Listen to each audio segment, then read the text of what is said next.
It's an eco-housing, co-housing development. And if there's more that you want to add before you start, Allyson, as background or otherwise, please go ahead and we'll give the floor to you. Okay, great. So I'll just share my screen and bring up hopefully bring up my here it is. Bring up my slideshow. And yeah, so great. My name is Allyson Rowley, and I'm an equity member with Treehouse Village Ecohousing. Oops, I got to my first slide. Here we go.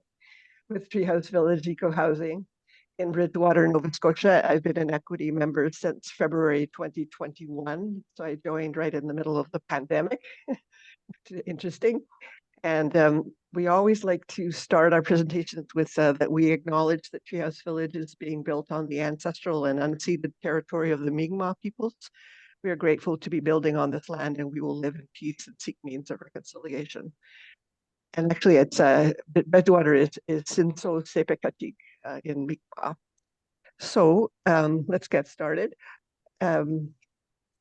Here's just a nice shot of the 30 founding members of our multi-generational eco-friendly community. We're dedicated to sharing resources and living lightly on the earth. And I should emphasize these are our 30 founding members. This is from a year ago. So with co-housing, you know, it ain't over till it's over. But these are the 30 founding ones that we celebrated a year ago, August 31st, 2022. We attracted households from across Canada, of course, in Nova Scotia and across Canada, the US and abroad. We have ages from 1.5 years old to over 80. And we have these 5 languages that are spoken besides English. We have French speakers, German, Spanish, Portuguese, and Dutch. So we like to say we all speak co-housing. So here we go. The big picture is we're the first co-housing community in Atlantic Canada, and also the largest passive house multi-residential development in Nova Scotia. And I'm happy to speak more about what passive house is if anyone's interested. And we're on the south shore of Nova Scotia, which is, of course, renowned for its beaches, parks, trails, and a UNESCO World Heritage Site. I believe that's in Lunenburg nearby. So zooming in, though, here's more of a realistic picture of what's actually happening right now. After 5 years, we're finally approaching completion, and after a global pandemic as well, I should mention. But we're still in active construction zone. We're still slowly completing all of the, I think I'm not sure if you could see all this, the whole slides of some of the Zoom is covering it. But we're obviously still, actively involved with finishing up the last parts of the construction. And many of our members have already moved in and are very eagerly and busily working on a lot of the finishing touches of our passive house construction. Still lots of work to be done, but we are moving into the home stretch finally after 5 years. So just to give you an overview of Treehouse Village, located in Bridgewater, Nova Scotia. And look at this. Let me just check my notes, sorry. Oh, yeah, it's located on 15 acres of forested land. And actually, after I did the slide, I realized this is slightly inaccurate. The forested area I'm putting my cursor around right there, that's the 15 acres. And 10 of which we've left as pristine forest, and then the other 5 is where the actual development is. And so Bridgewater is a really, really lovely, it's a small town, but very progressive, very thriving. It's on the LaHave River, which joins up with the Atlantic Ocean. Actually, Bridgewater is an international leader in sustainability and clean energy. Actually, in May 2019, Bridgewater won the $5 million Smart Cities Award for its plan to reduce energy poverty. So it's got a lot of really interesting things about it. And then just a little more reason why Bridgewater was chosen. Sorry, I keep going mouse happy. we chose the plot for it specifically for its walkability within Bridgewater. Um, so like this is a slide that we offer to prospective members, like, how would your days be different if all these places were within a 20-minute walk? So there's our land, and we are right next to the Centennial Trail. There's this fabulous community center in Bridgewater with a huge arena and pool. We're right next to a little bus stop. There's the Nova Scotia Community College. There's, two shopping centers, one on the other side of the river and one over here, etc. So it was a great selling point to the younger members of our community that, it's very close to schools and to, community centers. And there's also a regional hospital in Bridgewater. So, and there's a shot of our campus, as we call it. 4 buildings, 2 stories each. And of course, with co-housing, the homes are private. Of course, everyone has their own condo, but with shared ownership of many valuable amenities. And we've got a workshop, a common house, forest trails. We will have gardens all around. And what else? There's workshop and the common house, private homes, 15 acres, 10 left as property. So that's kind of a general snapshot of who we are. And I just want to, of course, acknowledge here are our burning souls, as they say in co-housing, Leon, Dylan, and Kate Reed. And that's a shot of when Dylan was quite a bit younger then, because Leon and Kate started, I think, almost 12 years ago. They were pursuing their passion for co-housing. They love Bridgewater. They couldn't find a co-housing place in Atlantic Canada or Nova Scotia, so they decided to start one. And they had various efforts. And then as of September 2018, so a little over 5 years ago, that's when the first information session happened for Treehouse Village. And then things really started kicking in. So to give them, huge credit. They've been, it's, thanks to incredible, dedication on them. That's how long it takes. And even just with Treehouse, it's over 5 years of their life. And I think Dylan is now like 10 years old. And the values that were chosen were very, broad, but ourselves, meaning healthy, comfortable homes, our neighbors, meaning a joyful, sharing co-housing community, and our big overarching value, our planet, meaning that's why we selected passive house construction and environmental responsibility, everything from solar panels to electric vehicle charging, and so on. And our vision, a joyful, environmentally responsible, healthy, and multi-generational co-housing community in Bridgewater, Nova Scotia. And I think we are fairly unique in that we really are actually multi-generational, as opposed to many co-housing communities, which obviously attract more older households, but we do have, a really great range of ages. And that was sort of the selling point for a lot of us.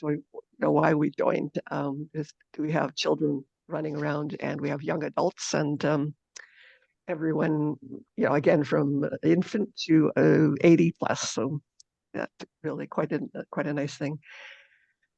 And I just to assume that you may already know about co-housing, but I just thought it would, of course, a slide more specifically about that. And there's many different definitions, of course, and a lot of experts and so on, but I figured I would just go to the Canadian Co-housing Network, which I'm sure you're familiar with. And I pulled out their definition. Co-housing describes the process by which a group of people work together to create and maintain their own neighborhood. The design can take a variety of forms depending on the wishes of the group. However, the homes are always self-contained. They have access to shared facilities, and the overall intention is to create opportunities for interaction among neighbors. And certainly that was the overarching vision for the way our site was designed. So it's all the buildings face each other onto the common green, a pedestrian walkway. It's built to as well ensure privacy, but also to to encourage social interaction. So, and central to co-housing, of course, is the common house. And this is a rendering of our common house, which is currently under construction. And it's the heart of a co-housing community, obviously where people gather for shared meals, for celebrations, for events, for socializing, and even for co-working. We're going to have a co-working space up on the second level. And this is a rendering of the interior of what our common house will be. And typically a common house will include, of course, a shared dining area, shared kitchen, a gym. I mean, it's a small gym, guest rooms, co-working spaces, children's playroom, and a shared laundry facilities. So the idea being that our units are slightly smaller than you might normally have, but the point being we share all of these enormous, and very valuable shared amenities. So if you have guests, you can book one of the two guest rooms here, and you don't necessarily have to buy a washer dryer if you don't want to, because you can use one of the, I think it'll be 5 or 6 of them here in the common house. So it's sort of all geared towards sharing the spaces that are easily shared while still maintaining privacy. And here's we're definitely committed to environmental sustainability. And this is actually a photograph from 2 years ago from our groundbreaking celebration, August 2021. And we had a special event where the children planted a peach tree, and it was, and we also have a professional photographer in our community, Shirley Robb. So she took this wonderful photo. I thought it was, and it's a great, shows how, anyway, we're so dedicated, even our children are planting trees. But we're currently, organizing, recycling, composting, sharing resources, bulk purchases, and so on, waste management and all that. So many of our members are already very skilled in environmental sustainability, and we even have a research scientist who's in solar energy. So we're very fortunate. And here is, this is a special slide I've created just for you, because this is a drone video shot of just a few weeks ago of the actual campus. And as you can see, we reached a major milestone. I think it was mid-October. Every single building, the 4 residential buildings, the workshop, now all have solar panels installed, which I thought was a huge. So I did a blog post about that, because that was certainly a milestone to be celebrated. And that pretty much shows, I mean, it's a few weeks ago, so there's still more that's happened, but that pretty much shows the layout. And down here we'll have gardens and so on. But the slide also summarizes our the ways that we're achieving sustainability. We have passive house standards, solar panels, EV charging stations. I believe we have 10 of those installed now. Rainwater harvesting. All of our appliances had to be Energy Star in order to achieve the passive house standards, and food gardens and sharing resources and so on. And we currently, one of our members has already organized a car sharing program, and he's found and located three electric vehicles already. And so this is just one example. I mean, we'll be sharing tools, we'll be sharing bicycles, we'll be sharing resources, because there's no point for a community to have 30 lawn mowers or 30 drills or 30 of one thing. So trying to, of course, follow all of that. So, okay, so I keep moving my little panel around because I want you to see my slides. Sorry. This I put together just with more detail than we would normally show in a presentation, but I thought for people who are interested in forming a co-housing community to show the amount of time that happened. So up here, that was September 2018, first information session held. March 29, incorporated as a Nova Scotia development company. And then later in the year, purchased 15 acres. And then more than a year later, development permit approved by Bridgewater Town Council. And again, almost a year later, obtained our construction loan. And by that time, I had joined the community, and we all became guarantors on that construction loan. And construction began in August we had our sort of groundbreaking celebration. Another year goes by, and then all 30 units are sold again to founding members, and that's some of who these people are. And then it's more than a year later, we're finally finishing construction, and some of our members have had to move on for various reasons. So they're selling their shares, and we're looking actually now still for a few more prospective members. So, and the members are moving in. And way down at the bottom of the slide, I put 2024, we begin.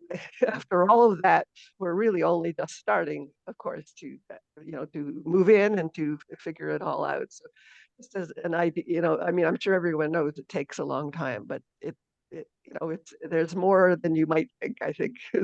Wanted to lay that out. But certainly there's moments of celebration that are important. And this was August 31st, 2020. Yeah, it was a big deal when all 30 units were sold, like pre-sold to 30 founding members. What's next? Okay, so now we're in the home stretch. And this is here Shirley, who's a photographer, and her little dog Sam moving in. She was the third member to move in, and then David, Caitlin, and Alfie. Actually, they were the second ones to move in the summer. Then everyone's helping each other with the moving. And up here is Susan, our member, who's our wonderful long-term bookkeeper, is giving the key to our founding members, the DeVries, Leon, Kate, and Dylan, who you can see is quite a bit older than the other pictures. And they moved in, I believe that was they got the key in late September, and then they moved in October 1st. So it's happening, and everyone's obviously excited and excited, and just there's still lots of work to do, but obviously the momentum is there. Let me just check my notes to see. Yes, the condominium registration is now in process, and we expect to actually purchase our homes in late December, early January. At this point, everyone is essentially, anyone who's moving in now is essentially a renter with an occupancy permit. And then once we become condominiumized, we then purchase our homes. So we're still in the middle of that. And lots of welcome celebrations are happening. As well. This was welcoming some folks in, I think it was September at some point, and you can see it's our multi-age community. These three people actually are from three different households, and I thought it was just a lovely picture of a little child, a young adult, an older adult, and there's Nina in the background scoping it all out. It was a very cute picture, and the photo, of course, was taken by Shirley Robb, our wonderful photographer, and who is also a Treehouse Villager. So, we're dedicated to social sustainability as well. Multi-age community, helping each other, celebrating together, and sharing our skills, our time, and our resources. And then the DeVries actually physically moved in on October 1st of this year. There's Leon, there's Dylan, there's Kate. So everyone on site organized a lovely welcome home ceremony with flowers, and then we all co-purchased a beautiful vase as a commemorative gift to them. So I thought that was I'm sure they're relieved to finally be moving in, but the work is definitely not over. And here we go. So I couldn't end the presentation without showing you the latest view on Google Maps as of November 19th, 2023, yesterday. Even though it doesn't show all the solar panels, because obviously this was taken at some point in the last few months, whenever, but it's sort of like we're official. There we are on Google Maps. And here's the little Bridgewater, not little, but the Bridgewater Centennial Trail, which we're right next to. That's a beautiful, I think that's a province-wide trail, and a bit of our forest and so on. And I think that's it. I'll say thank you very much. If you're interested in knowing more, obviously go to our website, check out the blog and our news coverage, and also check out the homes that we do have still for sale or rent. And it's on our website and also on our Facebook page. And with that, I'll say thank you. Thank you very much. And I'll stop sharing.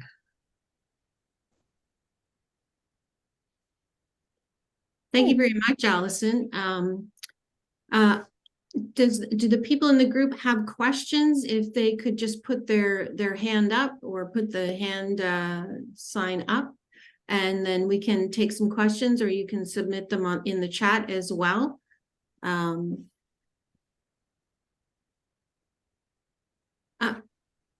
Dickie Lee? Yeah. Do you mind giving us a range of costs for these condos from the smallest to the biggest? Right, that's a very good question. I don't want to totally be wrong, but there's like 450 to 670,000, which is way more than what it was 2 years ago, during the, it's all the post-pandemic stuff that raised the cost of labor and cost of, everything, the interest rates and so on. But I think they're still, reasonable comparatively to, nationwide, and these are brand new, eco-friendly passive house, construction. Could you give me those figures again? 450 to 650. And let me just And 650 be a 3-bedroom or? and they go, oh, and I'm sorry, I skipped that part there. Between one and like they start from a sort of essentially a studio size to 3-bedroom and 3-bedroom, 2-bath, and in the middle, 1-bedroom, 1-bath, 2-bedroom, 1-bath, 2-bedroom, 2-baths, and 3-bedroom baths. So, yeah, so starting in the 400s for those smaller ones, all the way up into the 600s, mid 600s, for obviously you've got a 3-bedroom, 2-bath, plus a share of all of the, of course, all of the amenities, a share of the land, common house, the workshop, the gardens, and so on. Thank you. Great. Allyson, it looks like they're all 2-level homes. Is that accurate? No, actually, and thanks for that. I should have mentioned a little more specifically. They're all 1 level, and they're all fully built to like accessibility standards, with the wide doorways and so on. And so they're all 1 level, and so there's some that are up on the 2nd level and some are on the 1st level, and but yeah, no 2-level. It is. I think the decision was made for the passive house construction reason, because the passive house requires like a really solid building envelope. Essentially a passive house passively heats and cools your home for very, very little money. Like it costs a bit more to build them because it's high quality and it's built to much higher than normal code.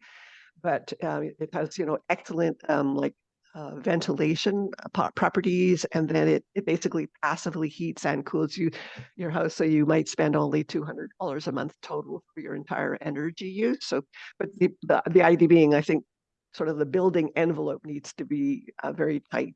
And I think that's probably why the decisions were made to have them all on like 1 level, and also for the accessibility aspect.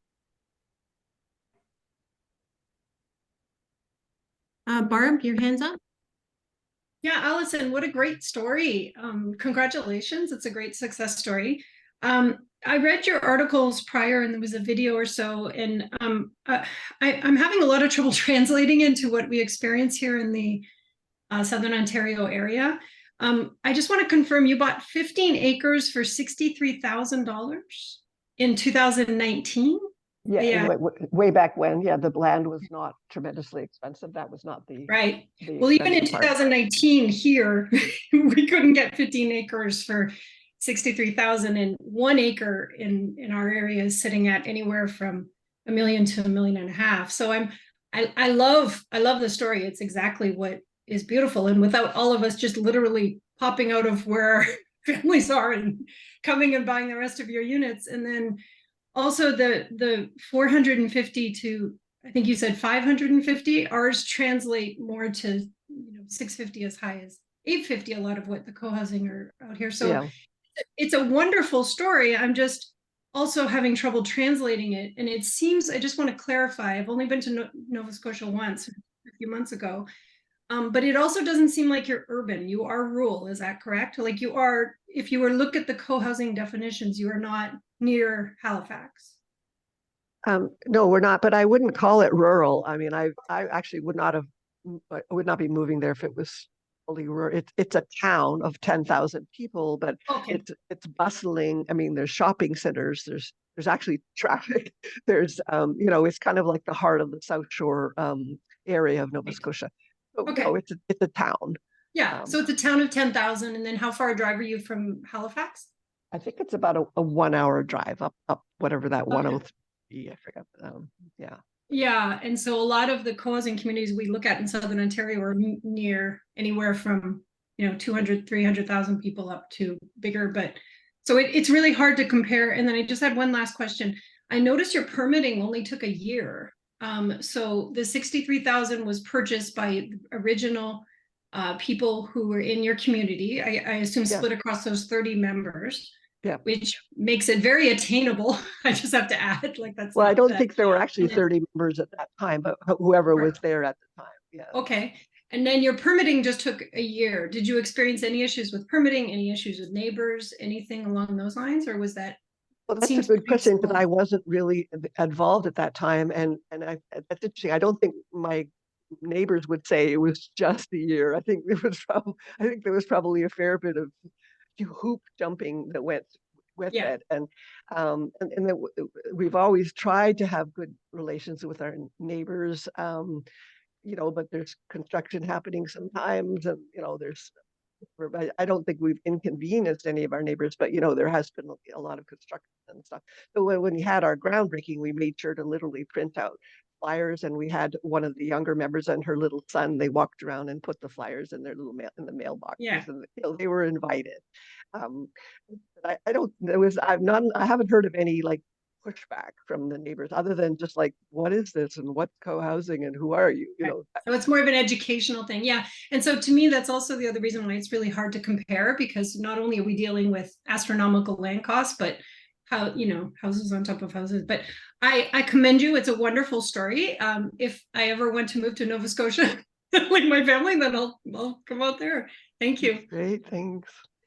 Well, and I should say that the multi-generational part of it was, I think, a little bit harder in that younger households can't just pick up and move especially with school-age kids and preschool kids too. So even though Nova Scotia is this beautiful, place that, people want to move to, you're not alone. And, there was a lot of hurdles to get through. And we were fortunate to find a number of younger, I mean, people in the, say, 30s, 40s, whatever, who all have remote work, which was fabulous. That was a whole other hurdle in terms of marketing it to, whereas, if everyone's retired or older and, they just want to move to Nova Scotia, then it's much easier. So there's pros and cons of everything, I guess. Thank you. Thanks. Other questions? Ellen? Could you tell us how I know that Mandy Perry wrote about starting sociocracy at Right. Treehouse Village some years ago, and I'm wondering how governance is working through these awkward time of transition in particular. Right, and thanks. That's also something I skipped from my notes. Is yes, we do. I think sociocracy was chosen very soon after the first information session, like in 2018, and so yes, many of our members have actually presented at the SOFA conferences, Sociocracy for All, and so on. And it's sort of been ingrained for so long, at least for that maybe 4-year period, that it's still moving along. Even though, of course, now some of us are still remote, many of us are there in person. So most of the meetings are now in person. So we are in, a bit of an awkward transitional phase. But up until just even 2 months ago, everything was on Zoom. Everything the formal sociocratic procedure with minutes and so on. And and we're moving into being a condominium corporation. So that's tremendous transition. So I mean, we have already organized our circles and our coordinating circle and the 4. They're ready for the condominium process, but still have yet to actually, experience that not just a development company where we're all shareholders, within another month or two, we will actually be owners or renters, in a condominium corporation. So I think that will be a bit of a transition to have to navigate. Do you want to know about this? I mean, we have a coordinating circle. We have something called places and spaces, which essentially is anything to do with the physical development. We have what we call the village office. That's legal and finance. We have Treehouse Connections. That's more the social aspect. And then we have governance. So those four. And then we also have our board of directors, more formally as required, as a development company, which will also serve, I think, when we become condominiums. So. Right. And during the building process, you've had a number of circles working on Yes. the different aspects of probably marketing and. Well, yeah, so the marketing has moved around numerous times. Marketing was its own parent circle, but then it became a sub-circle of, I can't even remember, something else. And now it's a sub-circle of the village office, the legal and finance part. And it's now actually called external communication. Okay. And absolutely, yes, places and spaces, the development, when they have 5 or 6 sub-circles, one for solar, one for exterior design, one for interior common spaces. And, I'm sure there's another one, a lot. And we have tons of operational roles. Like, for example, I have the operational role of community reporter, which is more actually to do with internal communication. I do the internal newsletter, our zip line. And there's, of course, I'm going to blank now, but there's, of course, a budget manager. There's a bookkeeper, numerous operational roles, all Right. tied to those four. So it's. And do you find that that sociocracy and the supporting guidelines for roles and decision making and agendas, et cetera, that is working well as you moved into design and building and now into moving into living there? That's working well for you? Well, I mean, it really gave the foundation right from the very beginning. Certainly everyone buys into the vision of sociocracy. We all really like that. We appreciate that. It's, inclusive. It's supposed to be all voices matter. I mean, obviously, though, each circle has its own domain. So if you're not on the circle, obviously you can only just offer an opinion, but you're not there making the decision. So, and that's a bit of a learning curve, I think. But we certainly appreciate it versus consensus, because I know other co-housing communities have tried to do consensus, which, I mean, if you've got 60, 70 adults in a co-housing committee, it would really be completely absurd to try every single decision would have to be by consensus. Whereas, the basic premise of sociocracy is, we have the coordinating circle and then those 4 parent circles, and they have those specific domains, they make the decision. So, I mean, if you're interested in those decisions, you have to join that circle and be involved. So it creates a great deal of clarity in terms of, well, is that, for legal finance, or is that for development, or is that for, the social, and then, then we can move forward. Otherwise, I just think it would, once you become as big a community as we have now, the 30 units, 30 households, and all the children and all the adults, you really need that kind of clear structure that I think sociocracy does provide. And it remains to be seen how it will work as a condominium.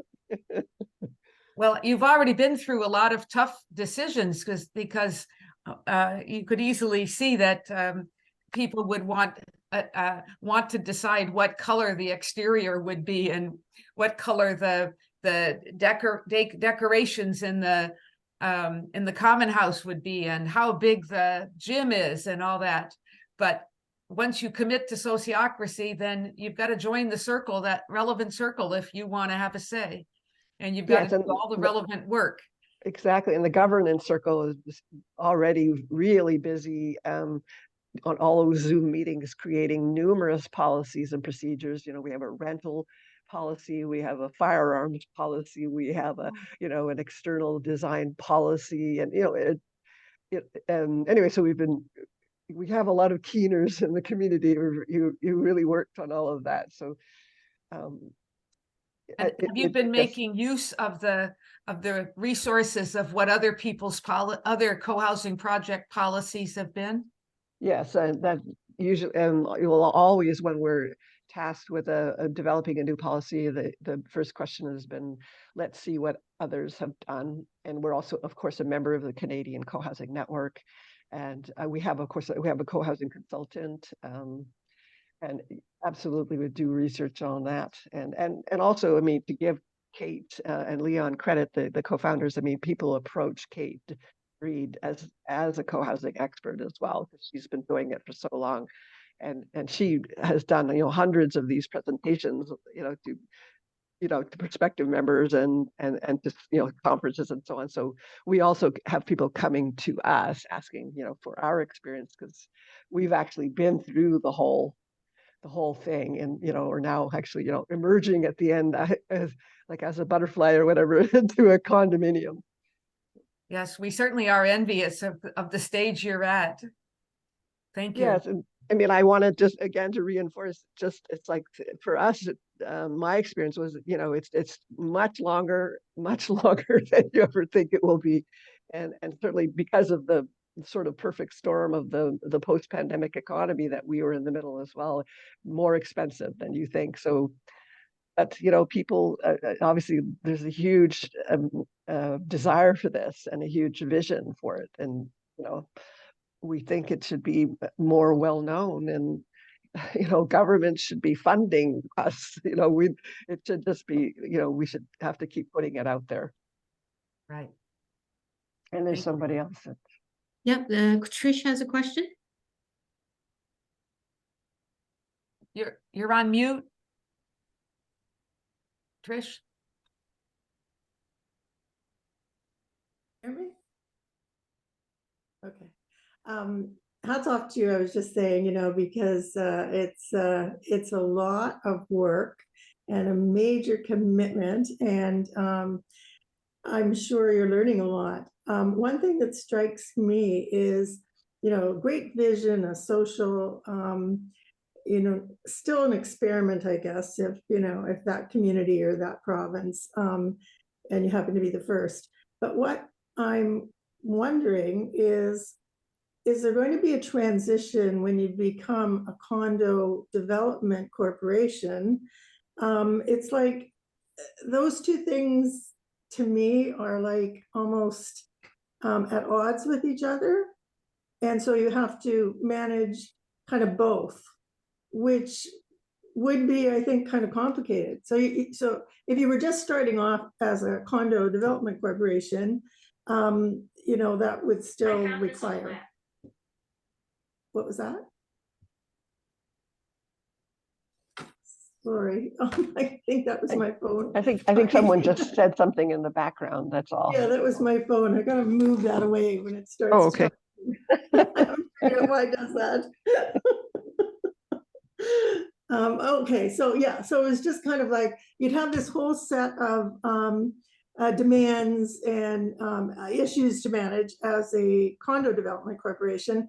And, before all of that hits, which is unfortunate, like I wish you didn't have to go down that road too, that you could just, get government funding, get, a very progressive community village-based sociocracy model and not have to deal with the other. I mean, you would still have to deal with construction and permits and all of that, but are you expecting that there's going to be additional demands on everyone who's participating? And would you need expertise to deal with the whole condo scenario? Well, I think we're all hoping that once we become, we've got our condominium registration happening and the construction is finished and people have moved in, I think we're all hoping it actually might be smoother sailing and easier for us. but I know also that many of the long-term members who've been doing, a huge amount of work. I mean, they've made it a little fairly clear they want to step back, and they hope that other people will step in and take the reins, which is only fair. We've already, in terms of the structure of it, we've already worked on the declaration and bylaws, all those formal documents. We've worked with our lawyer so that they conform to whatever legal requirements that the province of Nova Scotia needs. And we've woven in our own co-housing sociocratic needs to it, and it's been approved, and we're good. So all of that work in terms of navigating that world between being a co-housing community and being a condominium corporation, we have done. Our again, some very hardworking Treehouse members have already worked with the lawyer and all those kinds of things. So I don't think there's, I mean, even as because first of all, we were a development company, nothing to do with a condominium, a development company. We were all co-developers, and we also had to create a shareholder agreement that worked for us as a co-housing community that uses sociocracy, but that was also legally correct, for whatever the legal requirements of the province of Nova Scotia has. So we're just now coming to the end of that phase because we will be, construction will be over, and we will now be a condominium corporation. So they're completely two separate things. But we've been working for months and months and months on that transition, like legally and structurally, and also just informing members. So I don't see that part as I mean, everyone's very aware of what's happening. We know that we've just submitted the condominium registration, whatever authorities in the Nova Scotia province. It's there, it's with them now, and it'll take about apparently 6-ish weeks.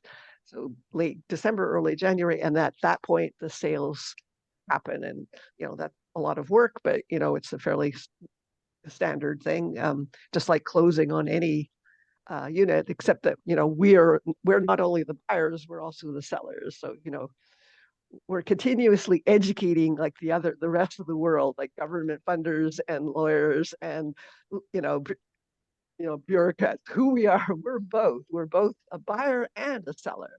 It's so far, I mean, just a lot of educational work, but within our community, I don't see it as a huge problem in any way, because we're all more than familiar and ready for it. And I think just to go back to my very first point, I think we're hoping that it will kind of be easier going forward and clear, because we'll be a condominium corporation, and we've already got our circles, and we just need to sort of do the day-to-day stuff of running a 30-unit, condo, house, all the things that might need to be done, like waste management or snow removal or whatever. That I think it'll be actually easier, hopefully. I don't know. Yeah, you're almost there. So it seems to me that since you're in Hamilton, which is cool, I assume you're in Hamilton, and can you compare like the municipality? So do you have council members in the municipality, a small town, versus an urban community like Hamilton, where maybe it would be good with some counselors, not so good with others, and you'd be having to sort of negotiate all the time and educate and so on. But it sounds like you're almost there. So in terms of the timing of when you do you have to become a condo corporation? Sorry, I just want to make sure everyone has time for a question. So can we hold that one, Trish, for a moment, and I'll just call on Catherine. Had a question? Okay, great. Yes, so I was, as we've been chatting, and I've been doing things, listening still, I was able to go onto the website, Treehouse website, and I was looking at the units that are for sale. And I was thinking, so what if I was really interested? And you just mentioned some of the documents and some of the agreements and the bylaws and so on. Where could I view those? I'm assuming that when someone moves in, when someone purchases one of these units, that there would have to be that person would have to almost enter a covenant so that they are agreeing to abide by and withhold, uphold the value, core values and so on. So I was just wondering, is there some sort of document? Are there some documents to take a look at as well as the floor plans? Well, I think if you were to be a purchaser and a buyer, absolutely you would see the declaration, and I forget the terminology, but the bylaws and declaration. Essentially, if you were buying a condo in any condominium corporation, you would get the document. In terms of sharing it with somebody outside now, I mean, I'd have to go back to the external communications circle and ask about that, because that's sort of our intellectual property, but I'm happy to do that if you want it. But it's essentially, say, like a co-housing community doesn't have to become a condominium corporation. I mean, you can choose whatever structure you want, but it is fairly common. I think many of us become a condominium corporation. So it's exactly the same process as if you were just walking down the street and buying a condo, somewhere with a for-profit developer, except that of course you're working in a co-housing community, you'll be, there's a whole different sort of internal kind of sort of structure to it. I guess I was trying to figure out how could I understand that before, that to me is part of interest, like, looking at the floor plan, looking at the price, and gee, I wonder how many hours would I be putting in as a co-op, this kind of, just curious about those kinds of Yeah, things. well, if you were to be like, we do have some prospective buyers now, and we have a whole orientation process that they're going through. Okay. I'm also like the learning tree manager, where I put together a whole little website where there's all this financial information development. You would read through all of that. You would learn, it's self regulated. I mean, you do what you do, and then certainly the equity member coordinators and other operational role would certainly walk you through the financial aspect of it and provide you with the documents. So to be honest, I've never bought a condo from a for-profit developer, but I would assume, I mean, obviously they probably wouldn't give you anywhere near that amount of attention, but there would be something they'd walk you through, and they'd provide you with the documents, and you should check with your lawyer and read it. And so I think it's quite similar to that, but certainly for us, we have a whole orientation process first, and we want you to know that this is a co-housing community. You're not mandated to participate by any means, but there's certainly, I don't know if there's an expectation, but there's certainly an implicit consent that you will contribute as much as to your best ability. But you're not like, oh, I must, I'm not signing on the dotted line that I have to do 20 hours of work. No, it's more fluid than that. It's whatever you can offer. Maybe you have bookkeeping skills. Maybe you're a daycare manager. I mean, whatever. So it's much more fluid for us anyway. We're not a co-op, and we're not a commune in any shape or form. So to clarify that. Okay, thank you. We have a question from Joan.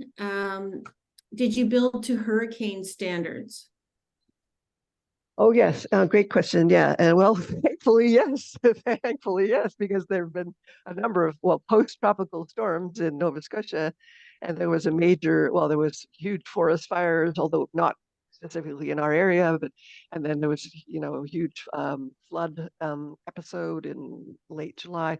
So our site has come through it all, with flying colors. I mean, there might be a few things blown around that were loose or something, like because of the construction. So that all of our brilliant neighbors who are, engineers and solar power experts and all of that, they've certainly been very involved with that. That we have, like, I cannot explain any of this to you, but wastewater management and the building materials were chosen to be exceptionally fire resistant, and concrete something that so the buildings are supposed to last for 200 plus years. So absolutely, all of that was certainly taken into account, and also like the passive house construction, very, very high quality. Again, it costs a little more, I think, because it's above code. It's above like the basic thing. It's designed to last a long time and to be very, very solid and durable. So anyway, and our site has been tested, because there have been some fairly big wind and rainstorms coming through in the summer. But in as much as you're built to a passive building standard. Do you know if the group looked at a hurricane standard specifically? That I don't know. But again, I would be surprised if that was not thought of. But I can certainly, again, for a lot of these technical questions about our intellectual protocol or like hurricane standards, I mean, I'm more than happy to afterwards, if Ellen wanted to give me like your email address and the question, and I could get in touch with like the head of our, our places and spaces, the development circle, and he would absolutely know the question backwards and forward if you really Sure. wanted I to think know. yep, we'll follow up with, if we want to follow up on that question or find out for sure, we'll send you a list of questions via email if we have them. Yeah, great. Anyone else? Well, we're just, sorry, go ahead. Who's speaking?